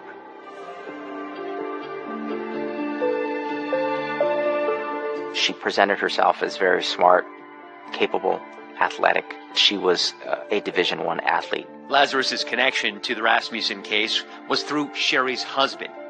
Her history with John Rutten went back more than 30 years when they first met as students at UCLA. And Stephanie made no bones about the fact that she envisioned a big romantic future with John Rutten. The problem is that John has never, in his own words, looked at her in the same way. After Stephanie graduated from UCLA, she joined the LAPD in the early 1980s. At a time when the department was striving to bring more women onto the police force.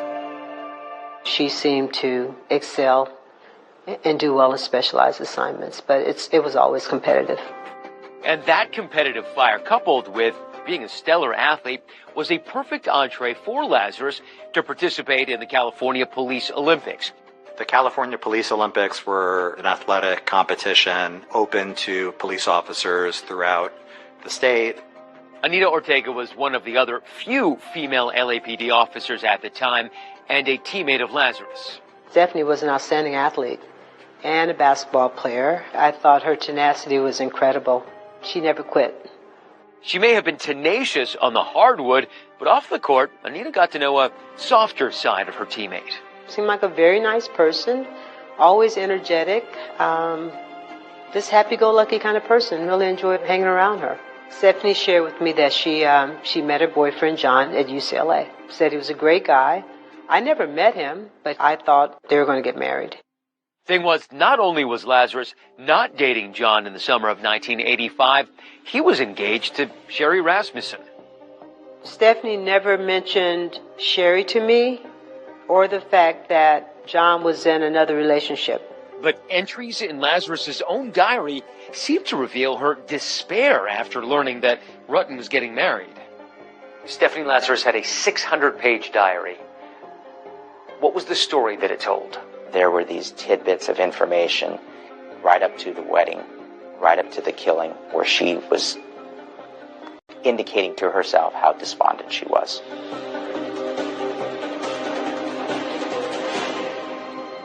Despite her apparent inner turmoil, to outside appearances, Lazarus seemed upbeat and happy. She had a really nice smile, bright eyes, just a real positive kind of personality about her.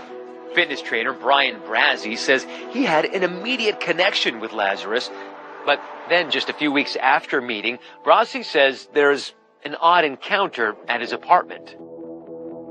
There was a knock on my door. 2 female police officers fully uniformed at my door, Stephanie Lazarus being one of them, showing up unannounced. I had never given her my address. Brazzi says it's an uncomfortable moment, and he doesn't invite the women into his one-room studio apartment. Stephanie had shown up for reasons unknown, he says, and just as quickly, she leaves. I really didn't know what to say or how to react. Brazzi says despite his discomfort over that visit, the two decided to go out on a date anyway. But when he later had to break the date, Brazzi says he saw a different side of Lazarus. The next time I saw her, the look that she gave me was like just dark and menacing, and I just kind of stopped in my tracks. By the spring of 1986, after Sherry Rasmussen's murder, Lazarus's career at the LAPD was thriving. Daryl Gates and the rest of the LAPD brass loved Stephanie Lazarus because having her face out there, her exuberance, her athleticism, it got people excited. She was a walking, talking recruitment drive. She even made an appearance on the game show Family Feud, pitted against arch rivals, the LA Fire Department. She continued on an upward trajectory, and she became a detective for the Los Angeles Police Department.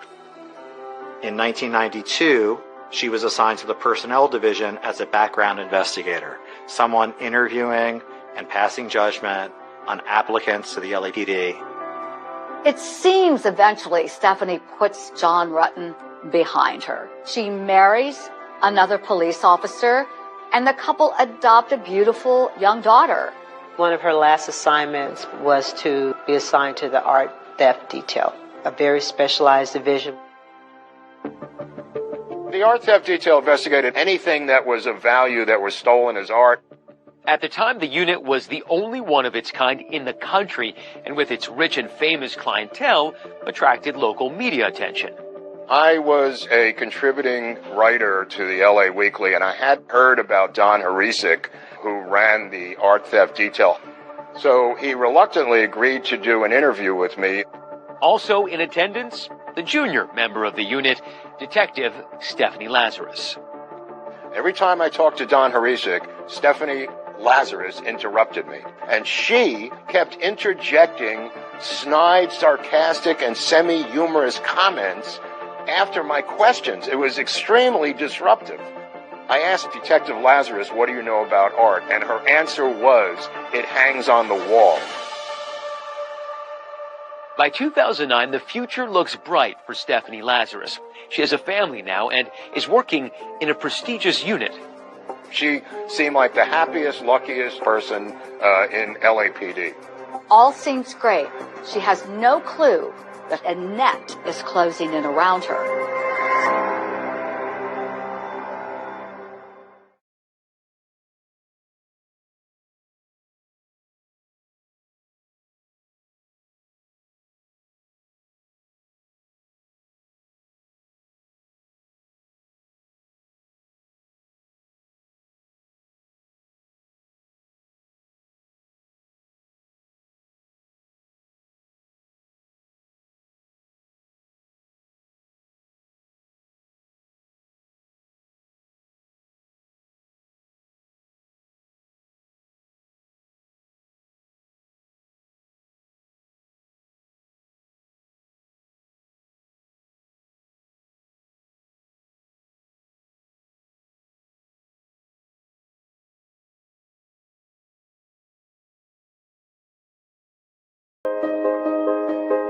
How important and how difficult was it to keep this under wraps and keep it secret?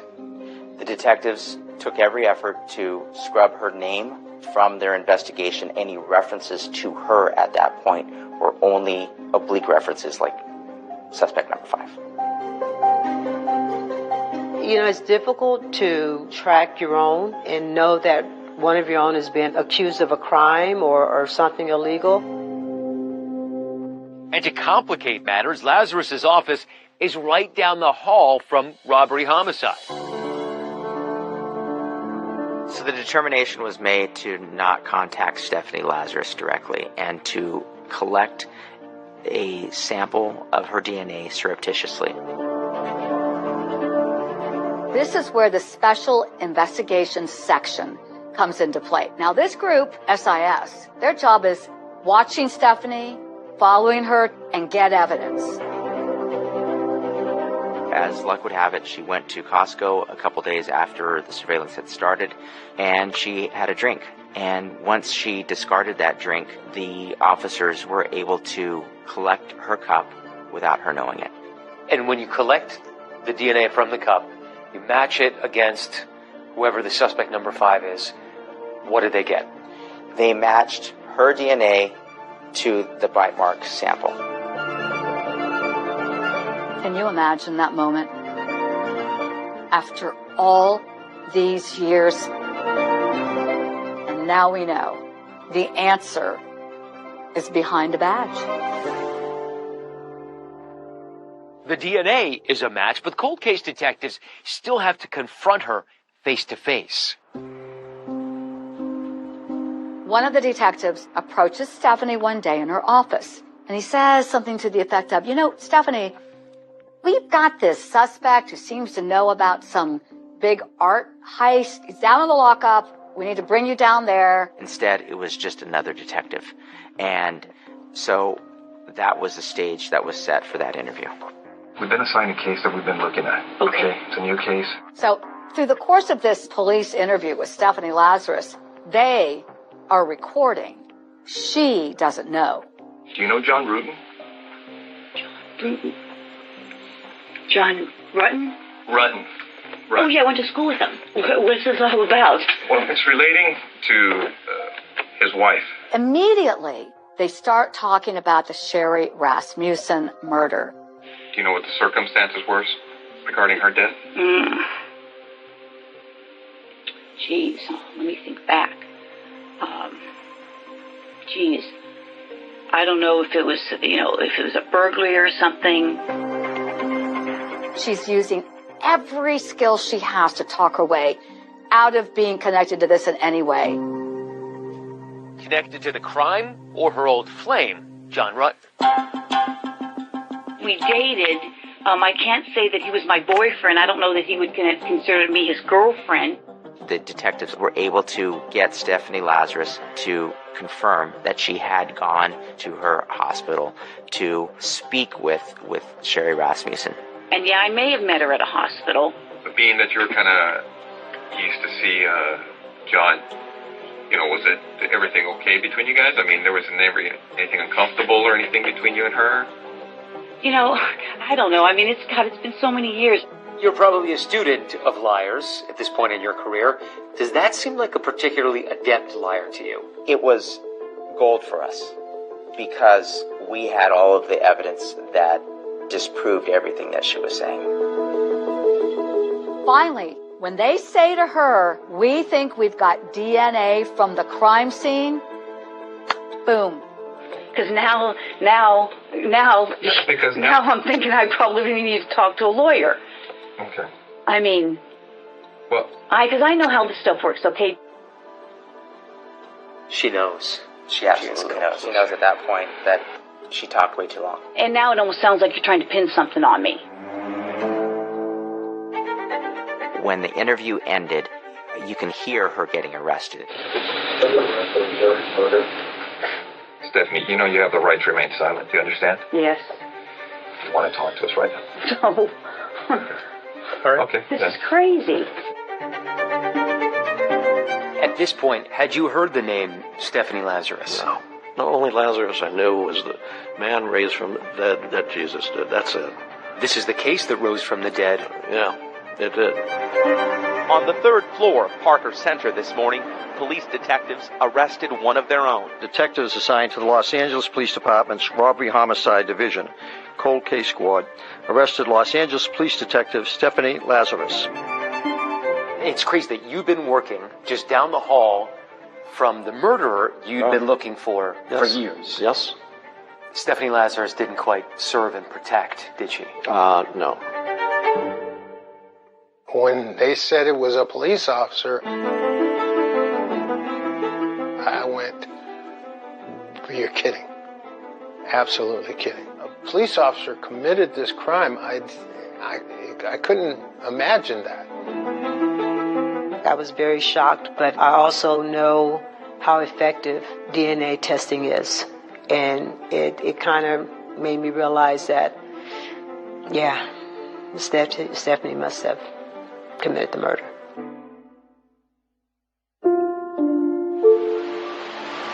They were kind enough to come to our home and let my parents know that they had made the arrest. I mean, I cried because I was so excited number one, the justice for my sister, but also for my dad. I was so relieved and so happy and so sad. We had waited so long, but at last. I'm totally in shock. It was just a stunning turn of events. Then a whole new chapter begins. The prosecution is armed with what appears to be rock-solid evidence. But this is L.A. after all, and strange things have been known to happen in court. So, you have to wonder, would a jury really believe a veteran detective is capable of committing a cold-blooded murder?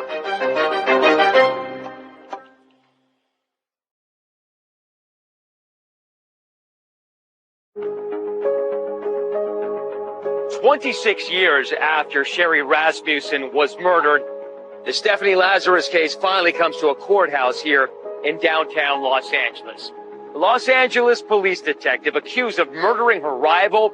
That sounds more like a Hollywood blockbuster than a decades-old cold case finally going to trial. At her arraignment, Stephanie Lazarus pleaded not guilty to the charge of first-degree murder. There was a lot of buzz in the air, folks across the country very interested in this case, and why wouldn't they be? It's sex, lies, law enforcement, an innocent victim. I covered the trial from A to Z, had a side view at Stephanie Lazarus. She sat in that orange jumpsuit. What a dichotomy from her police blues. Your co-counsel summarized the case as a bite, a bullet, a gun barrel, and a broken heart. Right. It highlighted all of the strong pieces of evidence. So the bite mark, of course, referred to the DNA evidence found on Sherry Rasmussen's left forearm. The prosecution considered this their ace in the hole. You had 4 separate analyses done, so by far that was the most important piece of evidence. To explain how the bite mark got there, prosecutors presented their theory of how they believe Stephanie Lazarus was able to attack and kill Sherry Rasmussen. Stephanie Lazarus points the gun. Sherry grabs the arm. If I grab your arm, yeah, and you want to release my hand, or get me to release my hand, try to do this, or you could grab me, or what's very close, exactly. And the prosecution described the terrifying details about how they say Sherry attempted to escape with her life. Stephanie Lazarus fires that gun twice, and 2 shots go out the backslider. So Sherry Rasmussen knows this is a life and death situation. Sherry tries to escape, and she goes down these stairs. She did not get out. They collected her fingernails at the front door. Because she was literally clawing at the front door, trying to get out. Stephanie was able to get her to the living room floor and hit her over the head with the pottery and hit her again with the firearm in the face. At that point, Stephanie grabs this quilt and wraps the gun with this quilt. And she muffles the sound of those gunshots by putting that quilt right up to Sherry's chest and shooting 3 times. Then there was the matter of the so-called broken heart described by the prosecution. Sifting through her diary, there were these tidbits of information where she was having contact with John Rutten. She would see John, she would follow John, she would stalk John. In Lazarus's journal, she wrote things such as, I saw John Rutten's car. I put a note on it and watched the car for half an hour. I did visit John Rutten, but his girlfriend was over. I really didn't feel like working. Too stressed out about John. I have a real hard time concentrating these days. When Stephanie's journals were entered into evidence, it clearly identified to me that she really never gave up on her obsession with John. John Rutten testified about his love for his wife and how he did not expect or know that Stephanie was capable of committing this crime. Rutten said he never once promised anything to Stephanie. He described a friendly relationship that involved casual sex. But then he made a jaw-dropping admission, something he had told investigators back in 2009. After he got engaged, he gets a call from Stephanie. He reveals that somehow they ended up in bed and had sex. When John was on the stand, I learned for the first time that he had relations with the defendant shortly before marrying my sister, and that was very devastating. When it came time for the defense to present its case, Lazarus's attorney, Mark Overland, tried to cast doubt on the chain of custody on the bite mark swab, suggesting that the evidence was tainted and Lazarus may have been framed. The envelope that the vial was stored in was found in a pretty ratty condition.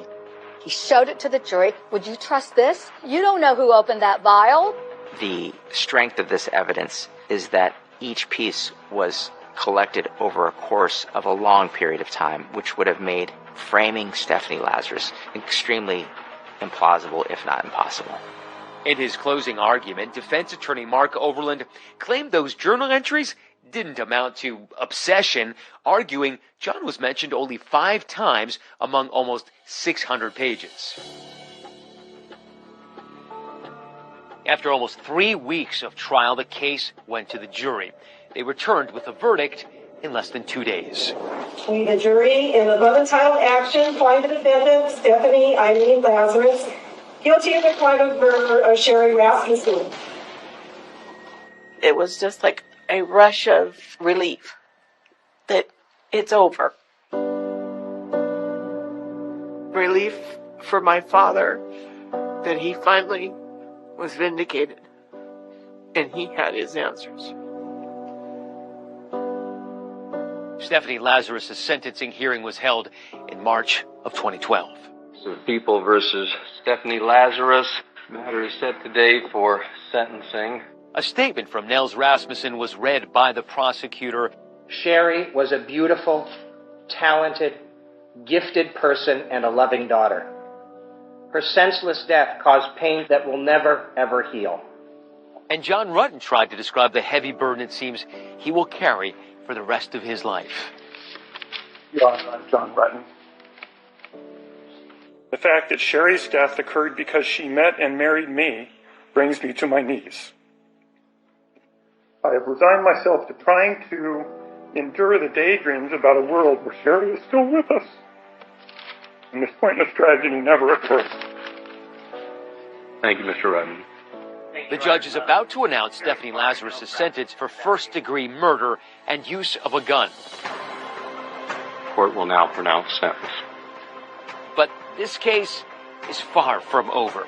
Sherry Rasmussen's friends and family have no idea about the shocking turn of events that await them in the not-too-distant future.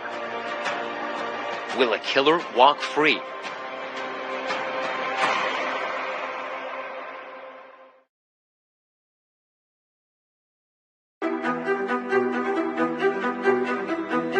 It's March 2012, and Stephanie Lazarus has just been found guilty for the murder of Sherry Rasmussen. Never admitting guilt, Lazarus waved goodbye and smiled to her family as she left the courtroom. What was her sentence? She received 25 to life first-degree murder and 2 years for the use of a gun. There had never been an arrest of an active LAPD detective for murder under circumstances this salacious, a cold case. And once the Rasmussens stepped forward, allegations of a cover-up. LAPD should want to know why it took so long, and there should be accountability for that passage of time. The Rasmussens took action in 2 ways. One was to file a complaint directly with the LAPD alleging a cover-up to protect Officer Lazarus from criminal prosecution. They also filed a civil lawsuit against the LAPD, making the same allegation. The day that Stephanie Lazarus was arraigned, the Rasmussens asked to get answers as to what happened in 1986 and what happened that nothing was done despite our repeated requests. The LAPD denied the Rasmussens' allegations, citing immunity, and the lawsuit was eventually dismissed because of the statute of limitations. As for the complaint the Rasmussens filed directly with the LAPD's Internal Affairs Department launched an investigation in response to the allegations. Journalist Matthew McGough obtained a copy of the Internal Affairs file which wasn't released publicly.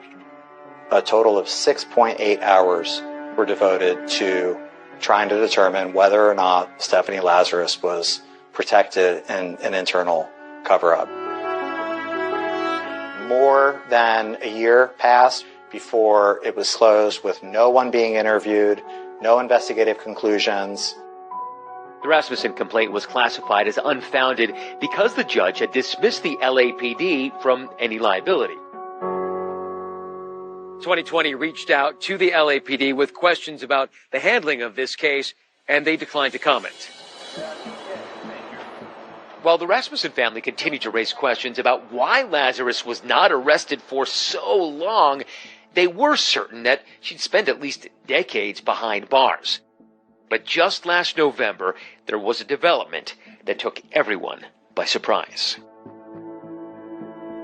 It was late 2023 when Stephanie had her first appearance before the California Parole Board. This was years before anybody thought she'd be eligible for early release. It turns out, in the years since Lazarus's conviction, the state of California passed a new law giving special consideration towards paroling so-called youthful offenders who had committed their crimes when they were under the age of 26. Lazarus was 25 when she murdered Sherry Rasmussen. Letters supporting Lazarus's release were submitted to the parole board by friends, family, and fellow prisoners. She took responsibility for committing the murder for the first time, something that she had denied throughout her trial and throughout her incarceration until all of her appeals were exhausted. She showed absolutely no remorse and brushed it off as if my Aunt Sherry did not fight her, then she wouldn't have fight back, that she wouldn't have killed her. The only reason she confessed is because she wants to get out on parole.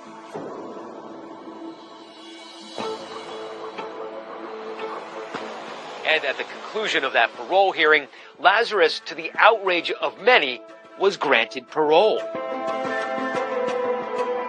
What was your reaction to her being granted this parole? It was a miscarriage of justice.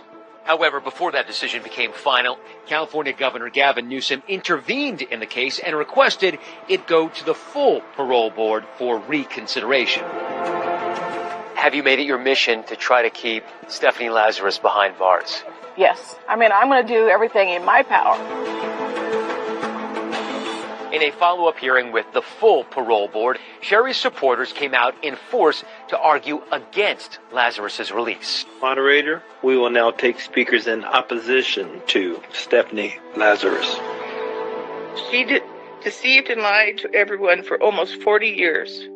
How can this board believe that she has changed?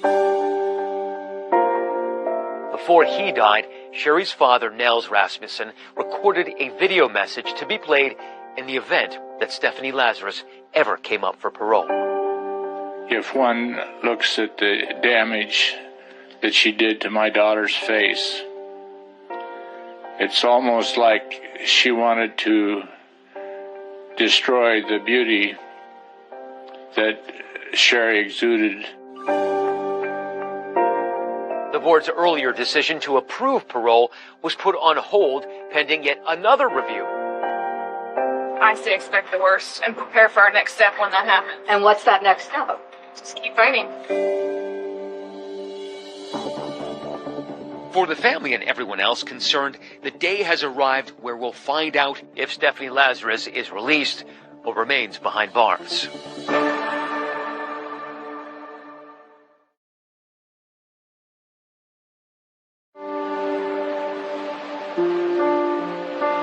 My dad had a boat down in San Diego.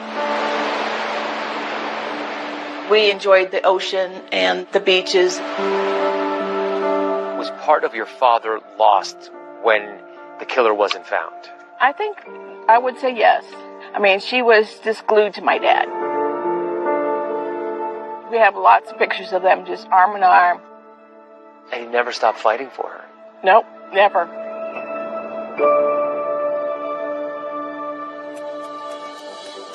And that struggle to keep Sherry's killer behind bars came to a head just this week as parole officials met for the third time to determine Stephanie Lazarus's fate. I served as the pool reporter for the parole rescission hearing held for Stephanie Lazarus. After Lazarus, her attorney, and all the victim's family and representatives had spoken, the commissioners announced that they would adjourn to deliberate, and after about 25 minutes or so, announced their decision. Stephanie Lazarus will not be released from prison, at least for now. A panel decided to rescind her parole. The parole board's decision in the hearing was unanimous. Lazarus did not speak about the crime itself or express any remorse to the family members of Sherry who were there. She was denied parole. It's most likely that she would appeal it and ask for another parole hearing every year. So the victim's family will go through this every year.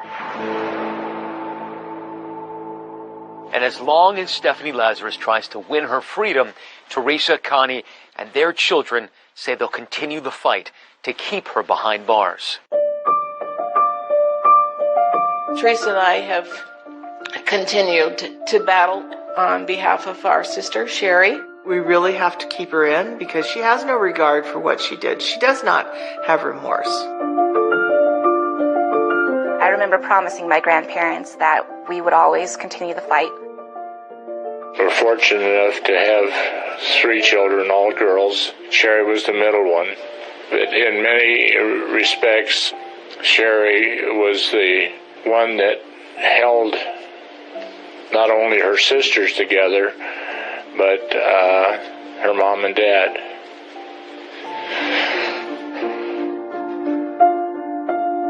My Aunt Sherry no longer being with our family has left a hole that can never be filled. The memories we could have had. How would you like Sherry to be remembered? She was a very kind-hearted person.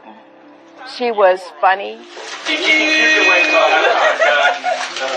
She was just a wonderful, wonderful person who touched everybody she came in contact with.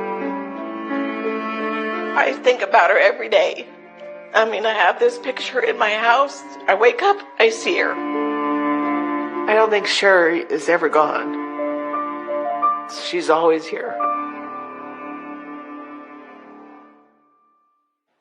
Sherry Rasmussen's family filed a wrongful death lawsuit against Stephanie Lazarus in 2016 and won a judgment of $10 million.